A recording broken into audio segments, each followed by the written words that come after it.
let's take a look at Slava's solution, the Defender Bike Light. Slava and his team designed a theft-resistant bike light that locks onto the handlebars with a proprietary security screw. This screw requires a special tool to unlock, which comes with the light and is not found in hardware stores.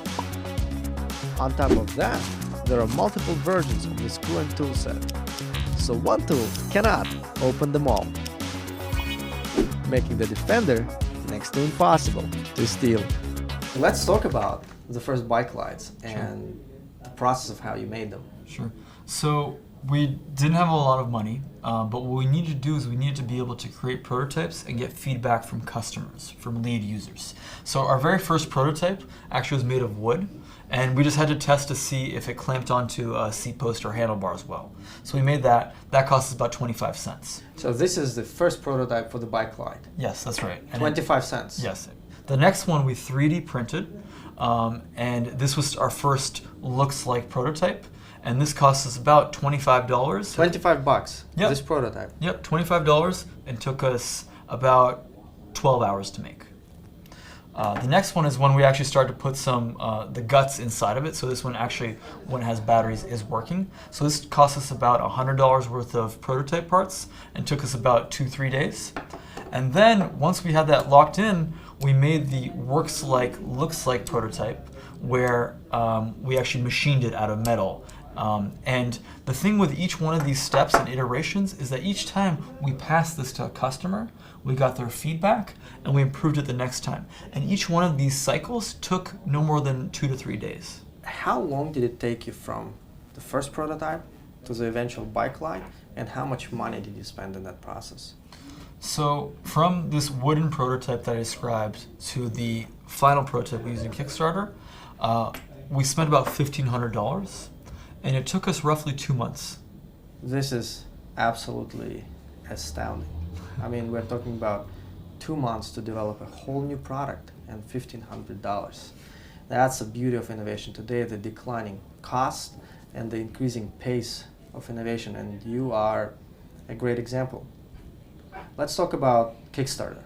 Okay. Why did you decide to launch your bike light on Kickstarter? It was kind of out of necessity. I didn't have any money.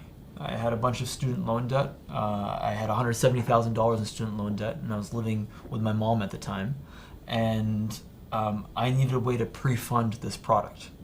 And then part of it was that any venture has risk, and by putting it on Kickstarter, I've already proven that people want the product. I have people that have pre-purchased the product, and it de-risks my venture. And I know that you're launching a new Kickstarter campaign soon. We actually have a number of Kickstarters coming up. So basically every single product that we make, we're gonna pre-fund on Kickstarter. So it's like getting a couple $100,000 investment round a couple times a year. This is really cool, Slava. The other cool sign to me is your evolution as inventor, as entrepreneur. And I want to trace it back because I think many events in your life highlight the nature of innovation today. For example, your family immigrated here from the former Soviet Union. We came as refugees from the former Soviet Union in 1980 when I was 6 months old. And just before we left, my father lost his job, because that's what happens to immigrants of the Soviet Union. So to make money, he actually opened a small business out of our apartment making golden rings. So he was a jeweler. The thing is that if he got caught, he would have been thrown into jail, and we never would have left the country, because the country that I came from, it was actually illegal to be an entrepreneur.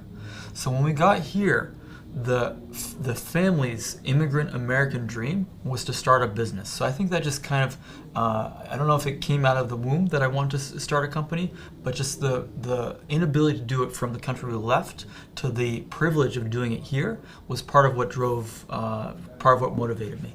And here you are today at the wheel of a pretty exciting startup. Over the course of the journey, you experienced some of the fundamental drivers of innovation today. Based on what you've seen, what is the future of innovation?